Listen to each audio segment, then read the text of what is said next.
Salutations, respected viewers. This is about Sir Oswald Mosley, this video, because his name has been coming up in some discussions I've been having on my other videos. Anyway, so who was Sir Oswald Mosley? Well, he's best known as having been the leader of the British Union of Fascists. So certainly not my cup of tea. And people said, oh, well, he's the greatest Prime Minister who never was. Not as a fascist one, but he was a man of immense gifts, but he seemed to misuse them. He deployed his talents in a wicked cause. So what else about Sir Oswald Mosley? I was going to point out, so he's born in 1896, and he grew up in the English West Midlands. Indeed, there's a town called Mosley, not so far from where he's born. Lee, it's an Anglo-Saxon toponym, as in field. You get in Old Norse, like Oslo, field of the gods. Any spelling of the Lee, L-E-E, L-E-A, L-Y, L-E-I-G-H, L-E-G-H, they all mean field. So he was from an aristocratic family that had been prominent for centuries. Not tip-top nobility. They were baronets, sir, not lord. So he went to Winchester College, which is a very distinguished school, founded in 1382 to train people to be priests and civil servants and all the rest of it. It's an Anglican school. It was fairly academic. However, he left school in 1914. He was a very sporty chap into fencing and things like that.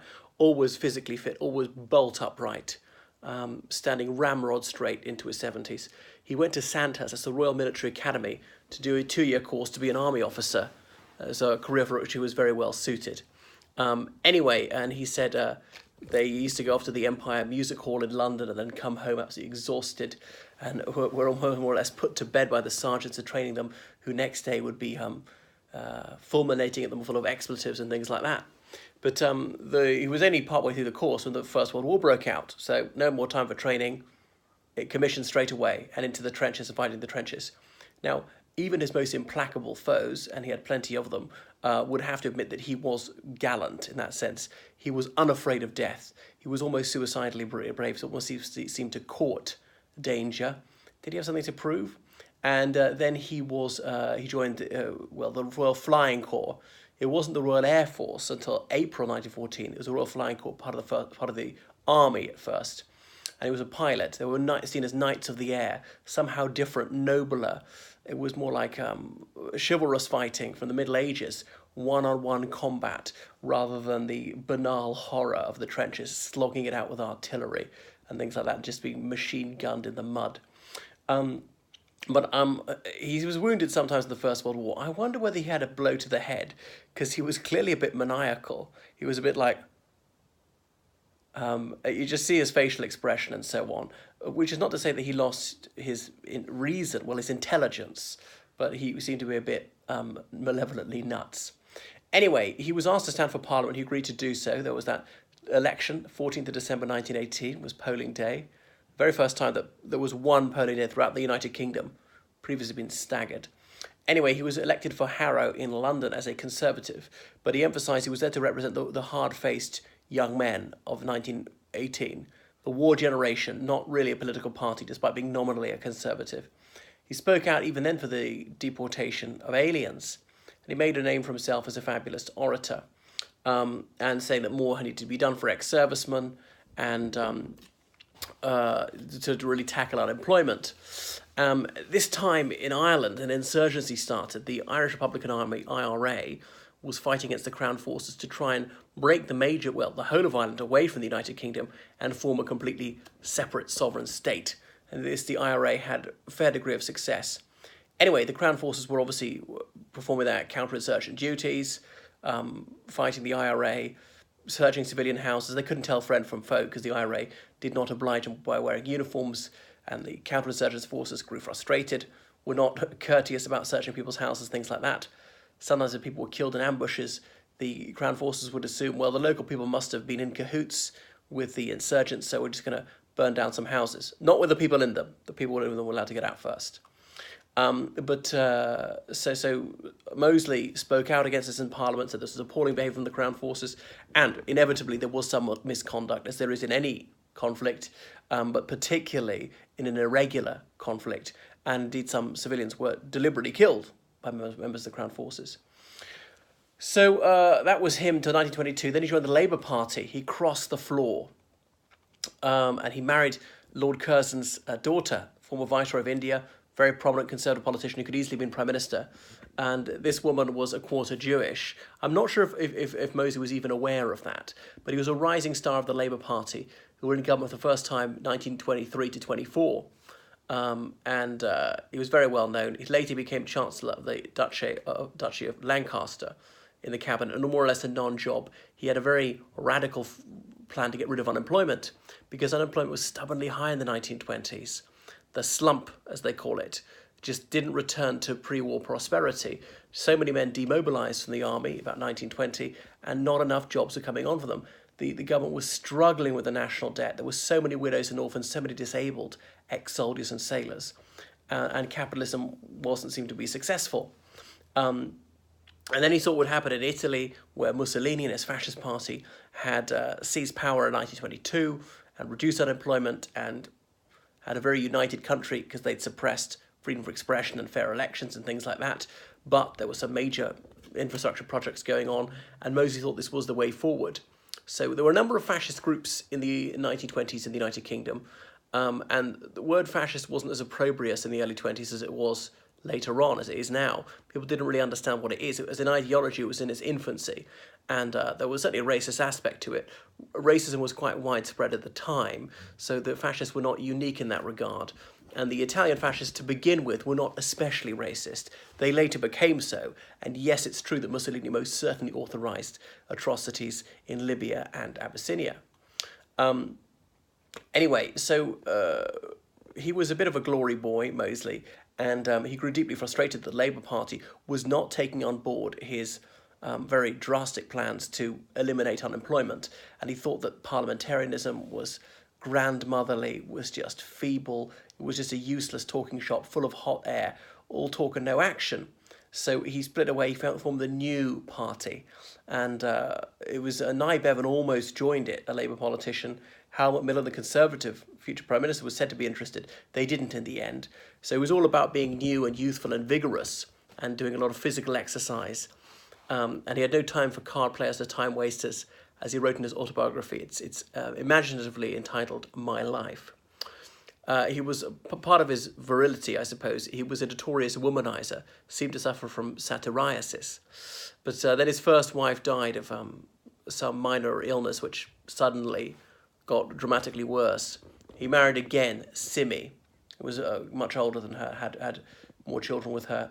So his first two sons from his first marriage, they went to Eton. The second two boys, they were brought up in Paris. Anyway, so New Party changed its name to the British Union of Fascists. It later added to its name and National Socialists. So William Joyce, the future Lord Hawthorne, was one of the people who joined it. So the early 1930s, he was making waves.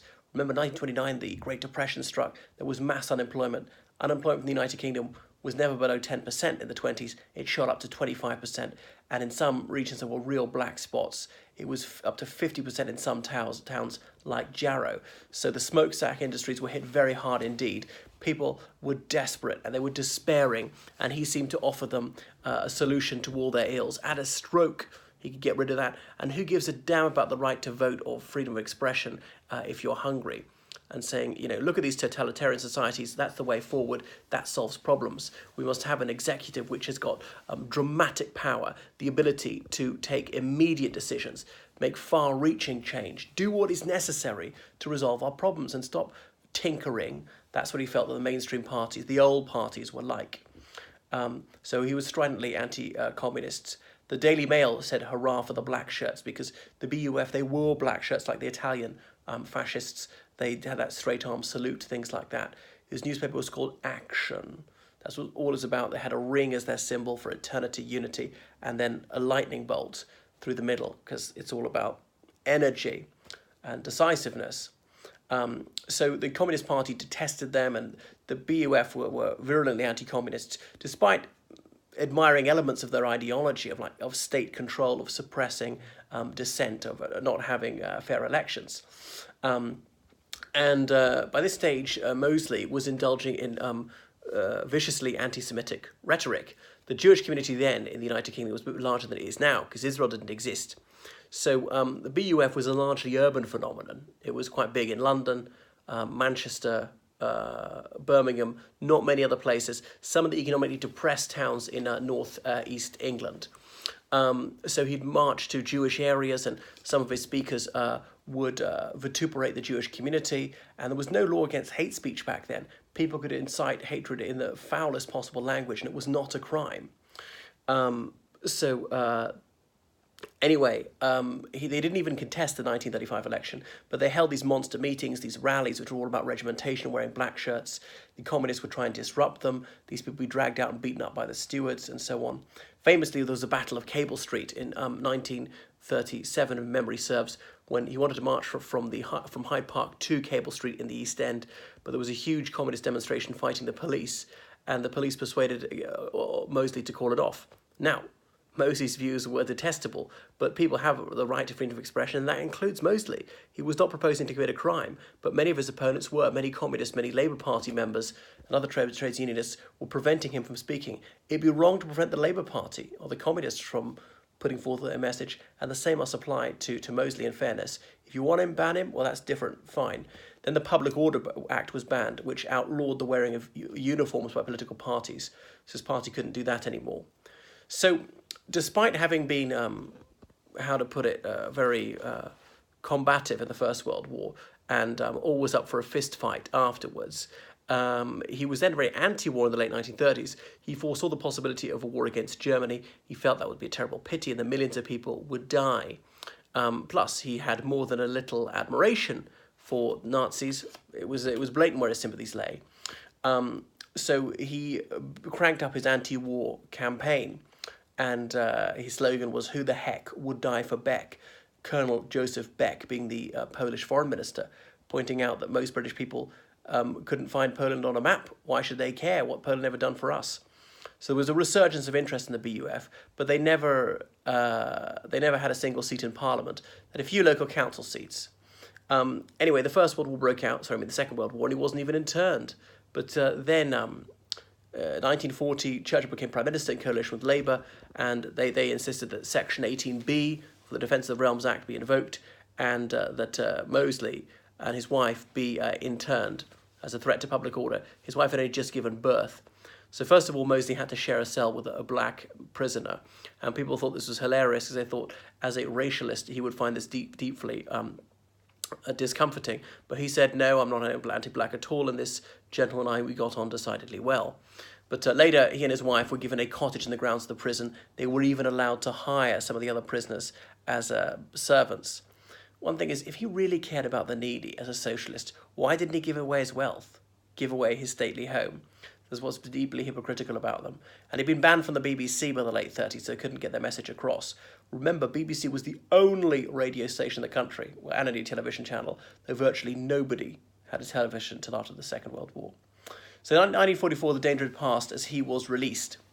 And right after the war, he published My Answer, saying, well, I told you the war was going to be horrific, millions of people would be killed, it was avoidable, and it could only enfeeble us greatly, should have been avoided. He initially denied the Holocaust up to and including 1947, and opposed the Nuremberg trials as a sham.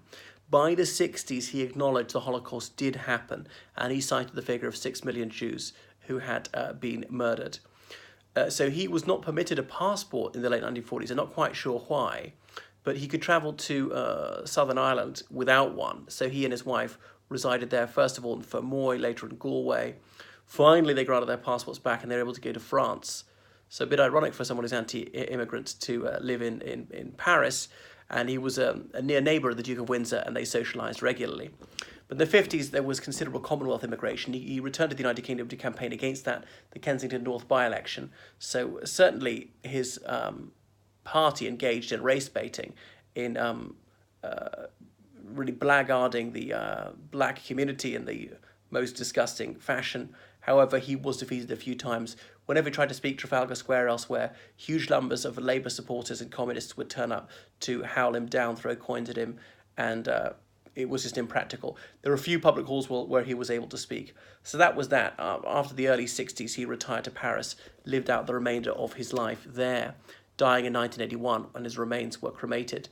So that was Mosley. Pretty nasty piece of work, and people said if the Third Reich had conquered the United Kingdom, he would have been made Prime Minister, which is more than likely. So by the 60s, he was an ardent proponent of European unification. And he said, Europe a nation. His book is replete with that refrain, Europe a nation. They must all unite. And he's proposed dividing Africa into 2/3 for the black people and 1/3 for whites. Whites are about 1% of the African population. Where should they get that much land?